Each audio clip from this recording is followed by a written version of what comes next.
তো হ্যালো বন্ধুরা, দুটো বোন কমেন্ট করেছিল যে রাতে আমি কি খাবার খাই, তুমি ওয়ার্কআউট করার পর রাত্রে কি খাবার খাও। তো চলো আজ ফাইনালি দেখিয়ে দেবো।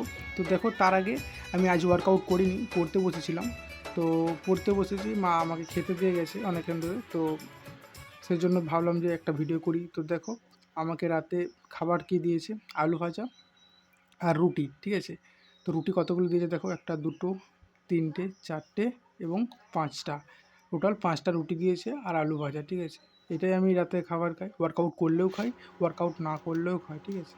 তো যার যেটা ভালো লাগে, আমার রুটি ভালো লাগে বলে আমি রাতে রুটিটাই খাই, প্রেফার করি।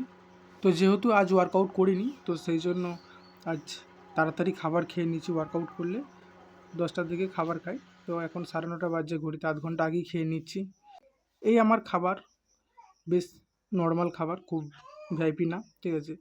তো তারপরে দেখো খেয়ে দিয়ে আবার পড়তে বসে গেছি। তো এইভাবে কন্টিনিউ এখন 10টা থেকে 10:30, 11টা, যতক্ষণ মন যায় আর কি পড়বো, ঠিক আছে। কোনো দিন আধ ঘন্টা 1 ঘন্টা পড়ি। তো যে তুমি পড়ছো কতক্ষণ সেটা তার উপর ডিপেন্ড করে না, তুমি কিভাবে পড়ছো সেইটা ম্যাটার করে।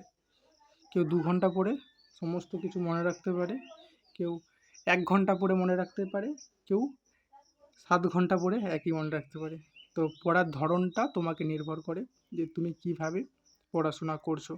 আর একজন আমাকে কমেন্ট করেছিল যে তুমি কিভাবে এত মোটিভেট পাও।